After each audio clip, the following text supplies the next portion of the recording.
know that there's another big life event that happened, with someone very, very close to you, that, you lost, unfortunately. And I just want you to, share with us, more about,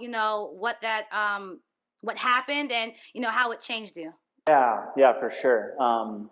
And you're absolutely right. I mean, just to reflect a little bit back on what you're saying, yeah, I totally agree, and I think that's one reason the bottle school trip is so impactful for so many people, is because it is a little bit of the stepping into the unknown, and it's like, okay, I've never been to a developing country. A lot of times when we travel,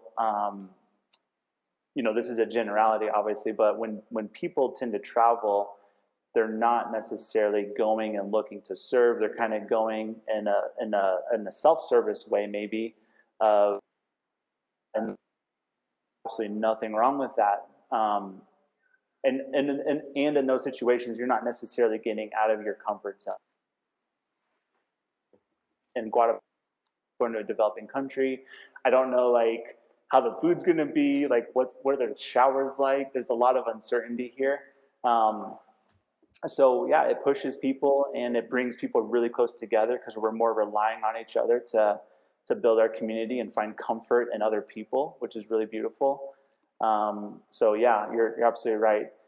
And the other event that happened was in 2016, my brother passed away, and it was just it was in many ways devastating. And also, in many ways, it was a very just powerful, another eye-opening event in my life. And I can still very vividly remember the morning. I'd gone up early. I went for my walk. For those of you that have been on the trip, I went up to Cerro de la Cruz, and it's just a beautiful outlook. Shani, it's looks over Antigua. It's just awesome. And went back into town, went and got a smoothie, and then I went back to my house and I was checking my emails, and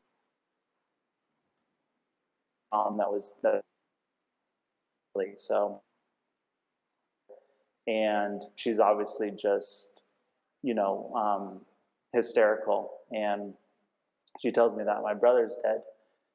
And it was, yeah, really challenging in a lot of ways, but also being able to see the way that the Hug It Forward team showed up and supported me. And that year was crazy for us because we were on the fundraising campaign was called the Journey to 100 with the WV Foundation, and we were getting to 100 schools. So we had received more funding than we'd ever received before, and we had more volunteers coming down than ever before.